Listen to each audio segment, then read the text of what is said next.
저희들은 이 땅의 교회가 믿는 바 사도신경을 나누고 있는데요. 오늘까지 사도신경에 대한 소론을 마치고 다음 주부터 본격적으로 나누기로 하겠습니다.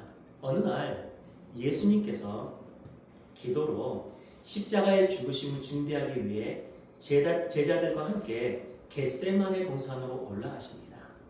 그리고 제자들에게 함께 기도할 것을 부탁을 하지만 제자들은 예수님과 함께 기도하지 못하고 잠들어버려요.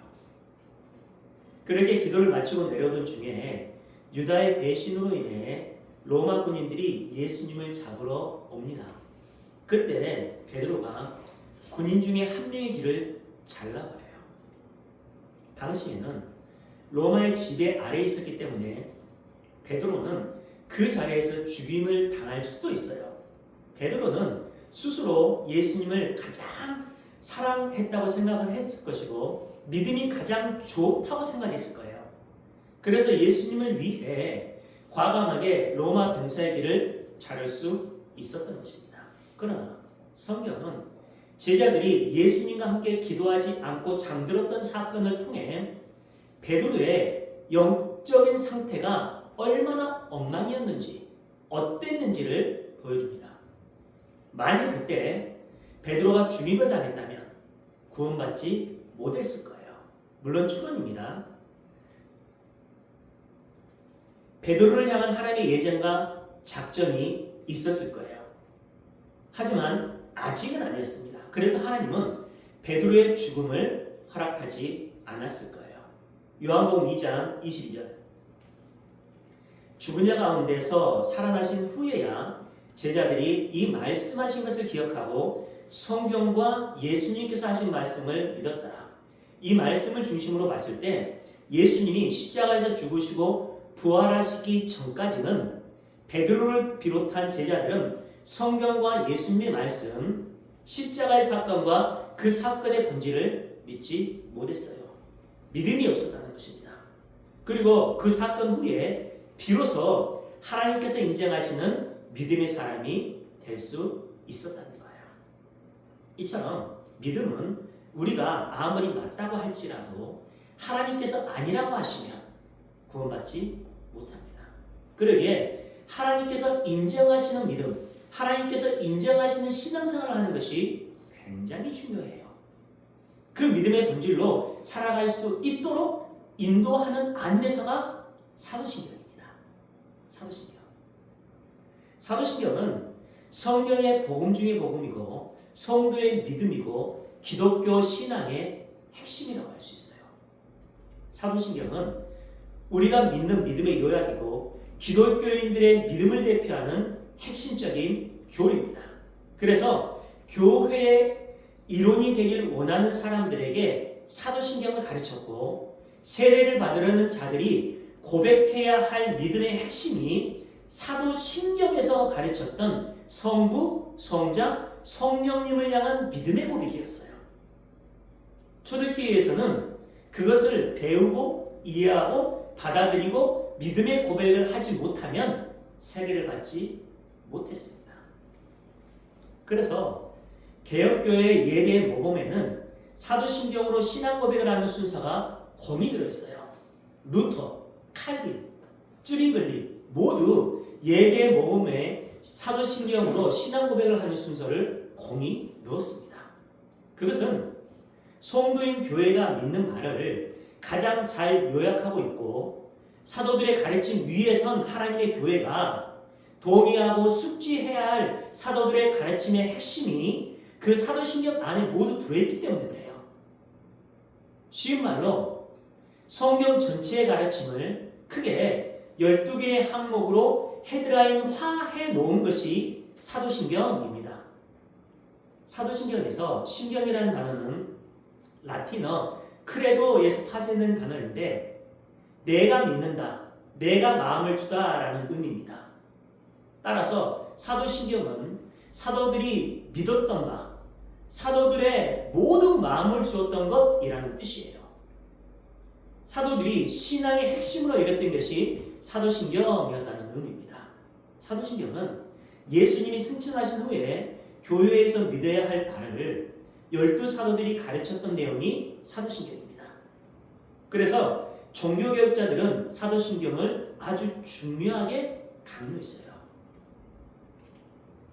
종교개혁자들이 외쳤던 솔라 스크립투라, 오직 성경으로는 사도신경으로 요약되는 성경의 교리와 신학이 얼마나 중요한지를 강조한 것입니다. 특히 과학기술이 급격하게 발전하고 있는 이 시대, 그렇게 급격하게 발전함으로 인해 모든 사상과 개념이 바뀌는 시대를 살아가고 있는 우리에게는 우리의 믿는 바를 올바로 정리해 놓은 것이 어느 시대보다 중요합니다. 왜냐하면 시대의 흐름에 따라서 이론, 이념, 교리와 같은 것에 대한 믿음을 말할 수 없을 정도로 약화시켜버리기 때문인데요. 변화시켜버립니다. 현대의 특징은 절대적인 것은 없다라는 거예요. 그게 현대의 특징입니다. 모든 종교는 하나다라는 종교다원주의도 거기에서 나온 거예요. 절대적인 진리가 상대적인 것으로 밀려나고 어느 것도 영원할 수 없고 절대적일 수 없다는 사상이 사회에 편만하게 퍼져 있습니다. 그러니까 우리는 우리가 믿는 바의 절대성과 진리를 올바로 배우고 깨닫고 숙지해서 이단 사설이나 거짓 사상에 미혹되는 일이 없어야 해요. 우리가 잘 알고 있는 하이델베르크 요리문답, 그 요리문답에 사도신경에 대한 내용이 잘 설명되어 있습니다. 하이델베르크 요리문답은 디스푸타치오 방식, 질문과 답변을 반복하면서 논리적인 근거를 체계적으로 이끌어내는 그 토론 방식으로 기록되어 있는 기독교 교리집이에요.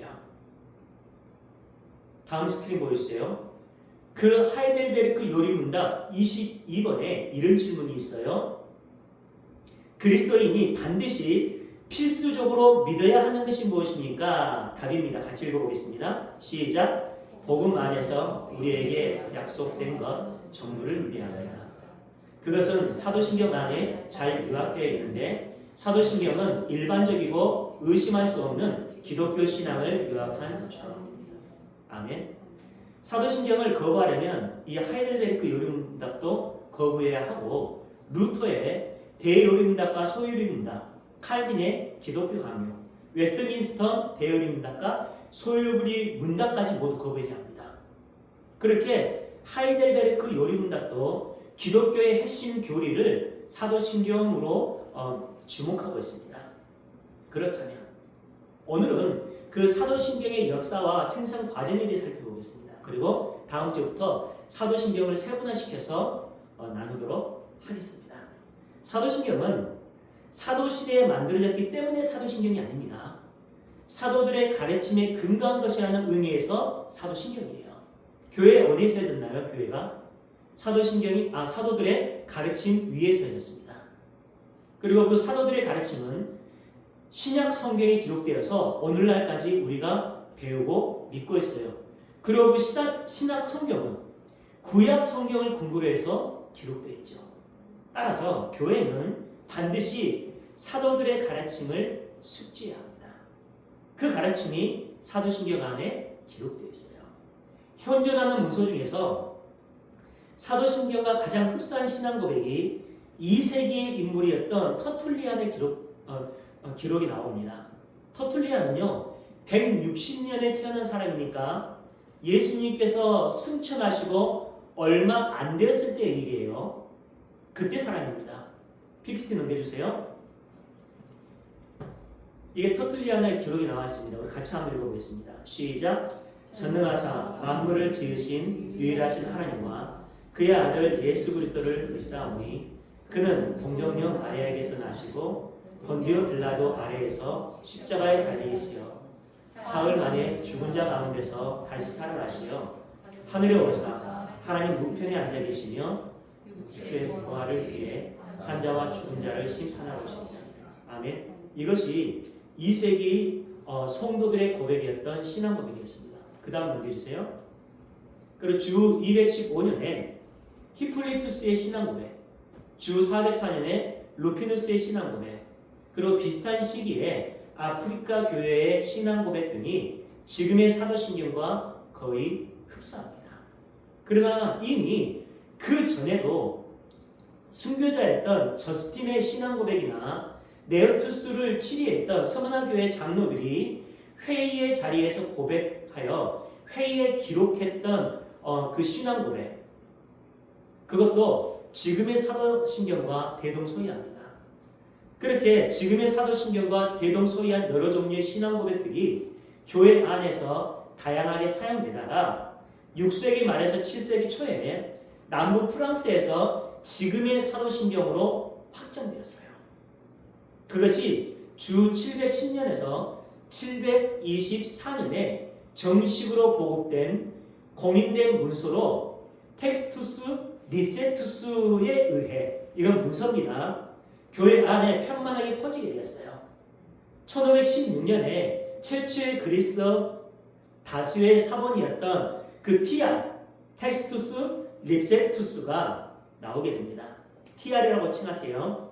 당시의 유럽은요, 인쇄술이 도입되어 있었던 상태였습니다. 그렇기 때문에 에라무스의 그 TR이 유럽 전체에 퍼지면서 당시에 라틴어 카톨릭 성경이었던 제롬의 불가타 성경, 한 번쯤은 들어보셨을 거예요. 그 성경이 병기된 성경이라는 사실을 알려졌어요. 그로 인해 1517년에 루터의 종교개혁이 일어납니다. 그리고 칼빈 등으로 확산돼요. 그 공인된 문서였던 TR이 9세기경에 로마 교회에 의해 받아들여져서 정식으로 교회에 정착되어 오늘날까지 사용되고 있는 거예요. 당시 로마 교회는 전 세계 교회를 대표했어요. 당시에. 그러니까 사도신경의 뼈대는 초대교회 때부터 만들어져서 교회 안에서 고백되어지다가 정착된 교회가 믿는 바 핵심 교리입니다. 그렇게 교회가 사도신경이라는 신앙 고백을 예배의 모범으로 사용하고 교회에 합의된 신앙 고백으로 자주 암송하고 고백하게 되었던 이유가 있어요.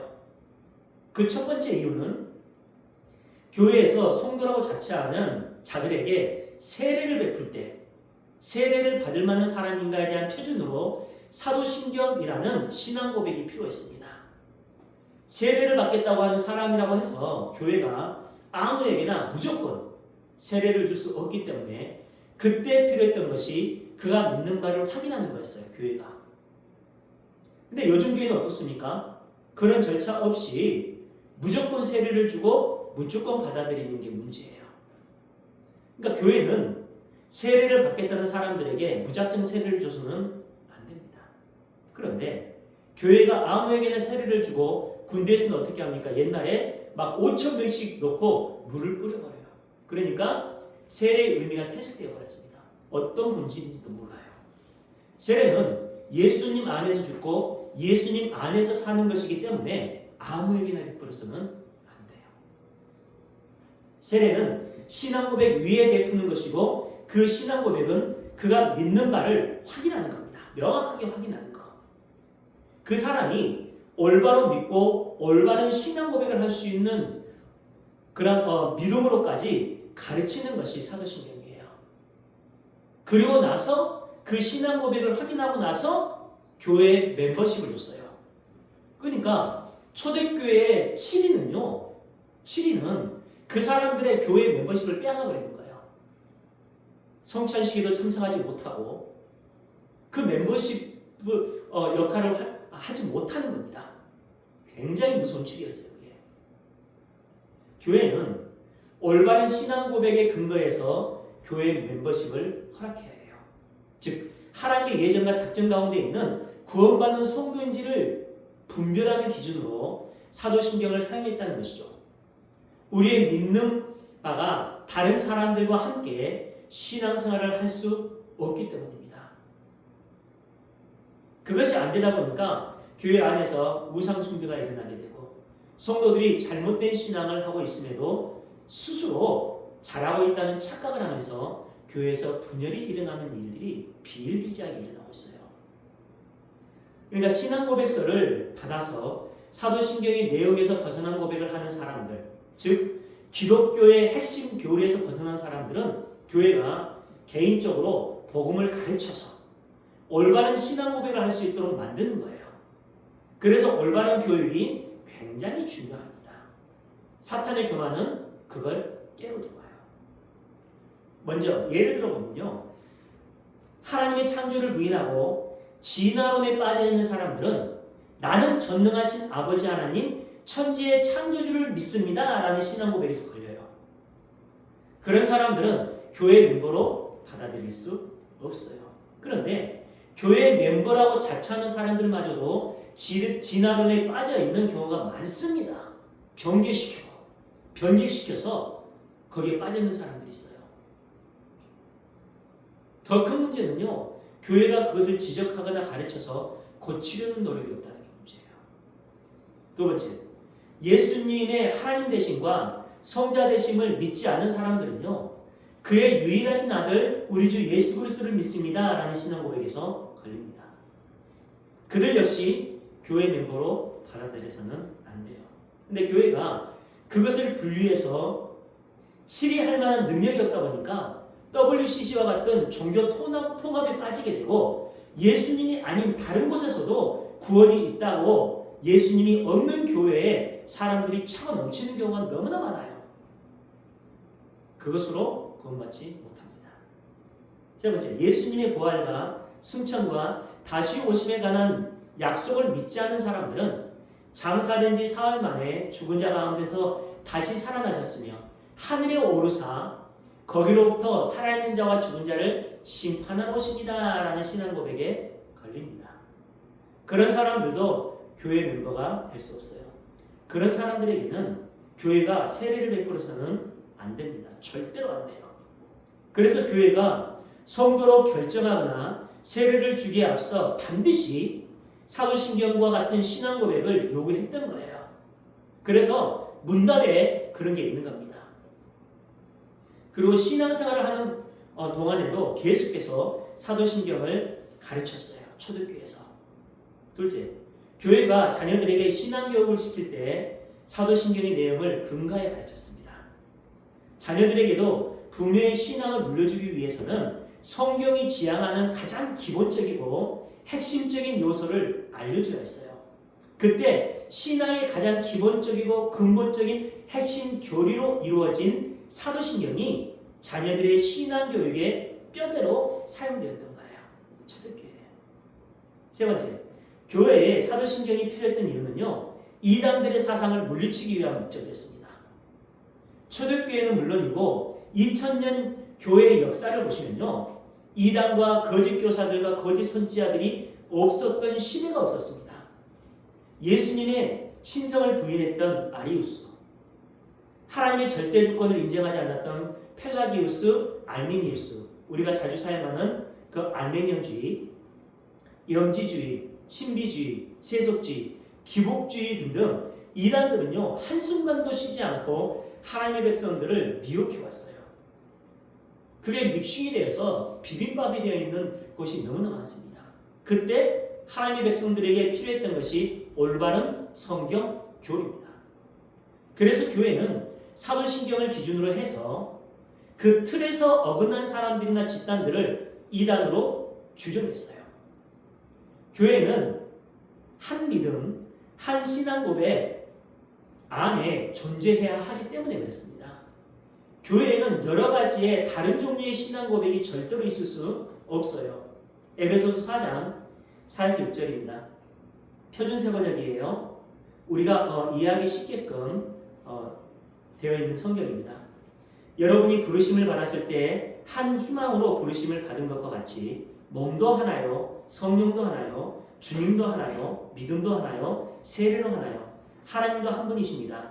그분은 만유, 천지 만물의 아버지시며 만유 위에 계시고 만유를 통하여 일하시고 만유 안에 계십니다. 이렇게 교회는 한 하나님을 믿는 한 믿음, 한 신앙 고백 속에서 한 목적지를 향해 가야 하는 공동체예요. 그럼에도 불구하고 오늘날의 교회가 믿는 믿음은 종류가 너무나 많아요. 안 됩니다, 여러분. 성도의 믿음과 소망은 오직 한 가지라 합니다. 기독교의 한 믿음과 한 소망은 하나님과 하나님 나라로 수렴되고 지향되어야 해요. 그런데 이 시대의 교회는 소망의 대상을 이 세상의 것들로 변질시켜 버리고 말았어요. 우리는 그 달콤한 미혹에 빠지면 안 됩니다, 여러분. 그래서 우리에게는 사도신경에 요약되어 있는 기독교 교리가 더 절실하게 필요해요. PPT 한번 보여주세요. 사사기 말에 루피누스의 이야기를 들어보면 교회가 사도신경을 중요하게 여겨야 할 이유에 대해서 명확하게 나와 있습니다. 제가 읽어드리겠습니다. 주님께서 승천하신 후에 성령 하나님께서 강림하시고 이제 복음이 이방인들에게도 전하여지는 시대가 임하게 되어 주님의 명하신 대로 교회는 세상으로 흩어져 복음을 전파하게 되었습니다. 그때 그들이 선포해야 할 복음 설교가 각 사람마다 다르게 전하여지지 않게 하기 위하여 하나라는 것이죠. 함께 한 자리에 모여 성령의 충만한 가운데 사도의 가르침에 근거하는 짧은 형태의 신경을 만들었는데 그것이 사도신경의 시작입니다. 특히 개신자들이 처음 교회 멤버로 들어올 때 신앙 고백을 위한 표준으로 이 사도신경을 올바로 알고 고백하도록 한 것입니다. 초대교회가 사도신경을 소중하게 여겼던 이유 바로 이겁니다. 아시겠죠? 그러니까 오늘날의 교회에서도 반드시 사도신경을 가르치는 게 맞아요. 그리고 그 사도신경의 내용으로 고백되어지는 신앙 고백 위에 세례를 베풀고 교회 멤버십을 줘야 됩니다. 문제는 목회자들을 비롯한 많은 성도들이 그 신앙 고백에서 걸리는 자들이 너무나 많아요. 대수롭지 않게 해야 됩니다. 이 땅에 교회가 세워진 것도 그 신앙 고백 위에 세워진 거예요. 마태복음 16장 16에서 19절 시몬 베드로가 대답하여 이르되 주는 그리스도시요 살아계신 하나님의 아들이시니이다. 예수께서 대답하여 이르시되 바에나 시몬아 내가 복이 있도다. 이를 내게 알게 한 이는 혈육이 아니라 누굽니까? 하늘에 계신 내 아버지시니라. 또 내가 내게 이르노니 너는 베드로라. 내가 이 반석 위에 내 교회를 세우니 음부의 권세가 이기지 못하리라. 내가 천국 열쇠를 내게 주리니 내가 땅에서 무엇인지 매면 하늘에서도 매일 것이요 땅에서 무엇인지 풀면 하늘에서도 풀리리라 하시고 하나님께서 음부의 권세가 이기지 못하는 하나님의 교회를 세우겠다는 것은요 베드로가 아니라 주는 그리스도시요 살아계신 하나님의 아들이라는 신앙 고백 위에 교회를 세우겠다는 거예요. 그게 교회권입니다, 여러분. 그리고 그 교회는 땅에서 무엇인지 매면 하늘에서도 매고 땅에서 무엇인지 풀면 하늘에서도 풀리는 천국 열쇠까지 받게 되었어요. 근데 그 교회가 세워지고 그 천국 열쇠를 받은 믿음은 하나님께서 주셨다라고 결론을 내려요. 17절에서. 그것이 안 되다 보니까 믿는다는 사람들에게 믿음의 내용을 물어보면 머뭇거릴 때가 많습니다. 자신이 믿는 바가 정확하게 무엇인지도 모르면서 그것을 믿는다고 하는 것은 억지에 불과해요, 여러분. 그러면서도 성도라고 자처하고 구원받았다고 믿고 있습니다. 그 상태에서 죽으면 어떻게 될까요? 베드로가 로마 병사의 길을 자르고 그 자리에서 그들에게 죽임을 당하는 것과 마찬가지일 거예요. 신앙은 우리의 믿는 바가 명확하고 정확해야 합니다. 자신이 무엇을 믿고 있는지를 명확하고 정확하게 알고 믿어야 해요. 우리가 언제 거듭났는지는 정확하게 알지 못합니다. 하지만 우리가 무엇을 어떻게 믿고 있는지 그것은 명확하고 정확하게 알고 있어야 하고 고백할 수 있어야 한다는 거죠. 그들을 성도 교회라고 합니다. 우리 자식이 다른 사람에게 가서 아버지라고 하면은 안 된다는 거예요. 그런 형국입니다. 자기가 믿는 대상에 대해 전혀 모르면서 믿음이 있다고 하고 하나님이 성경을 통해 가르쳐 주신 일에 진의도 파악하지 못하면서 무조건 믿는다는 것은 언어도 아니에요.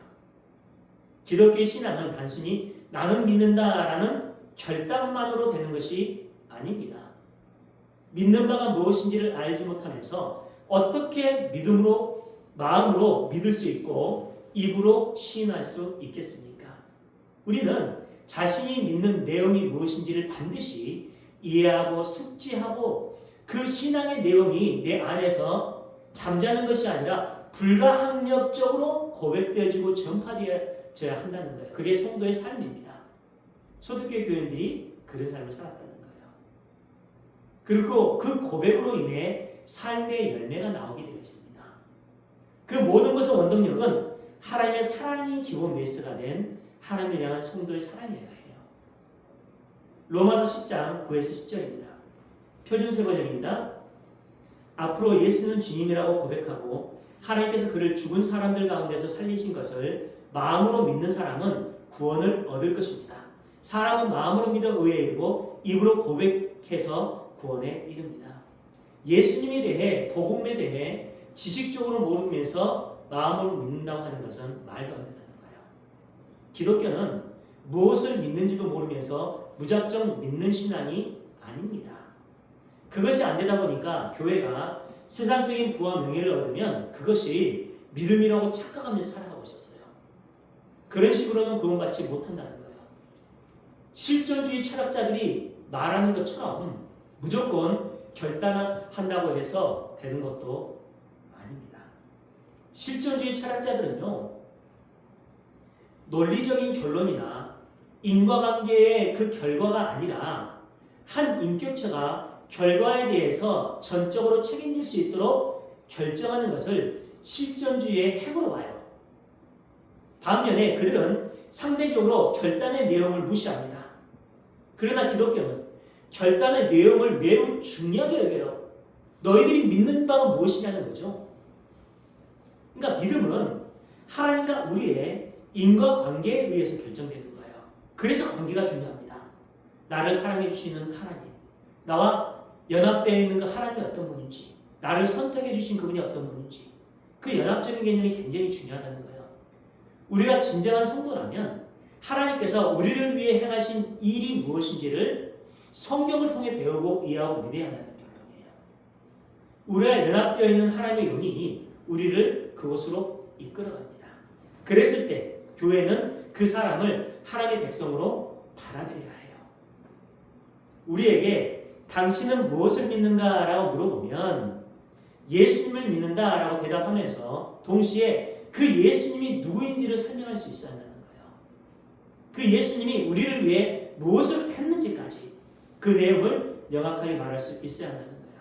그걸 모르면 안 됩니다.